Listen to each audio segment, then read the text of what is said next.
So just for a quick recap, we showed that the internal angle bisectors of the angles of a triangle are concurrent, that they all meet in a common point. And the key result that we used was not just the definition of angle bisector, but also, along the way, we argued for this theorem that says that those points that lie on the angle bisectors of A are exactly those points that are equidistant from the two adjacent sides to A, equidistant from AB, and from AC. So we started by bisecting two of the angles in this triangle. So we bisected the angle at B, and we bisected the angle at C. And again, we can argue for why those two bisectors are not parallel to one another.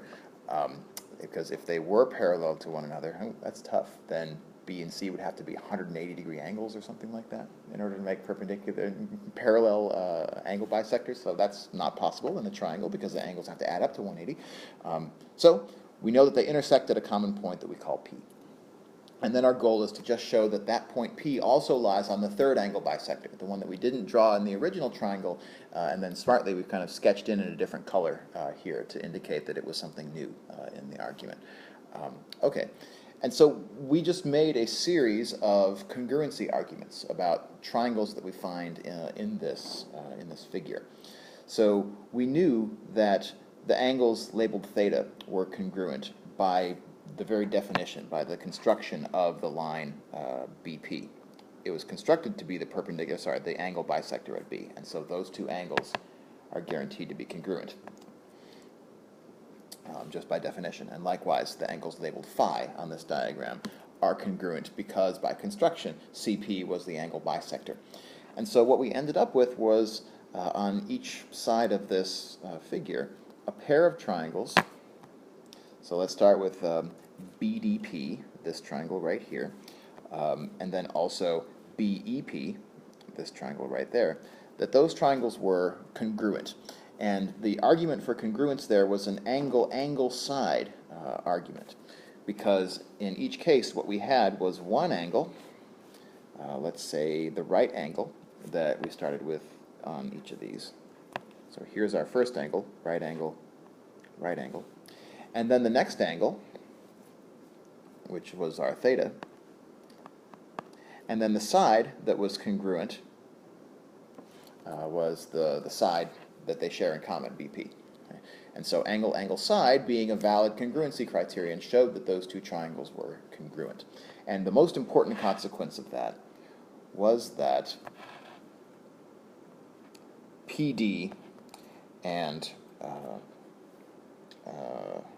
PE were congruent to one another, where we constructed PD and PE by dropping a perpendicular from P to those sides of the triangle. So we got the equality of those two sides using the congruency of those triangles. And the very same argument repeated with the triangles on the right also shows that PE and PF are the same, and therefore PD and PF are the same, transitive property of equality.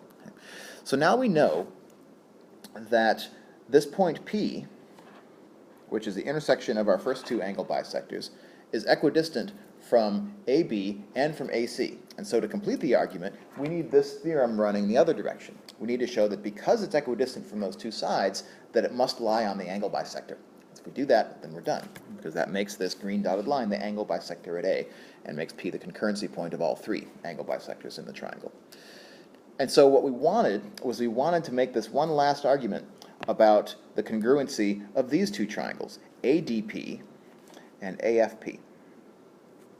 But this was trickier, because in this pair of triangles, we know for sure that we have one pair of congruent sides, based on the argument that we just did, that PD and PF are congruent. We also have a pair, we also have an angle that we know to be congruent, this right angle, that is at PDA and PFA. But then the other issue is that the other side that we knew to be congruent was the side that these two share, AP. And so we have two sides and an angle. And ordinarily, that's not enough information to guarantee the congruence of two triangles. So we needed something a little bit more. SSA is not a congruency criterion. But what is a congruency criterion is something that our author calls SSA+. And the plus is there to indicate that the length of the side opposite the angle that we know is at least as long as the other side that the two triangles share in common. So we can use SSA plus as long as the longer side is the one opposite the angle that we know. And here the angle that we know is a right angle. Okay.